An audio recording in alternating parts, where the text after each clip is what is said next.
तर मित्रांनो नमस्कार. आपल्या पोल्ट्री शेडला आणि शेततलावाला कंपाऊंड करण्याचं काम आपण हाती घेतलेलं आहे आणि त्यासाठी आपण ही अशा प्रकारची जाळी वापरत आहोत, सोबत काटेरी तार.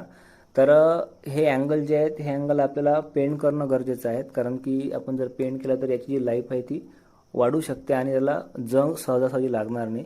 तर आपल्याकडे 50 मेन अँगल आहेत आणि 15 हे सपोर्टचे अँगल आहेत, असे एकूण 65 अँगल आहेत. तर हे जे अँगल आहेत हे आपण जमिनीत जवळपास 2.5 फूट गाडणार आहोत, त्यामुळे याला कमीत कमी 3 फुटापर्यंत पेंट करणं आवश्यक आहे.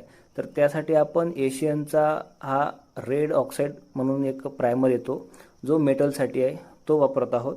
आता हा वापरत असताना याच्यासोबत आपल्याला थिनर हे सुद्धा लागणार आहे. थिनर म्हणजे टर्पेंटाईन, आणि सोबत हँड ग्लोव्ज आणि ब्रश हे सगळं साहित्य आपण तयार ठेवलेलं आहे आणि आपलं याला पेंट करण्याचं काम सुरू केलं. तर हे काम मला स्वतः एकट्यालाच करावं लागलं, कारण की दुसरं कोणी आज मदतीला नव्हतं. त्यामुळे हे अँगल मी अशा प्रकारे ठेवून घेतले आणि याला बुडापासून 3 फुटापर्यंत पेंट करून घेतलं. याला मध्ये मध्ये तुम्हाला दिसत असतील की होल पाससुद्धा आहेत, ज्यामुळे हा पोल कॉन्क्रीटमध्ये उभा केल्यावर व्यवस्थित फिट बसणार. आणि कुठे कुठे याला होलसुद्धा आहेत, जे जाळी लावल्यानंतर त्याला फिटिंग करण्यासाठी वापरण्यात येतील. तर अशा प्रकारे हे आपण काम जवळपास पूर्ण करून घेतलेलं आहे. थँक्यू.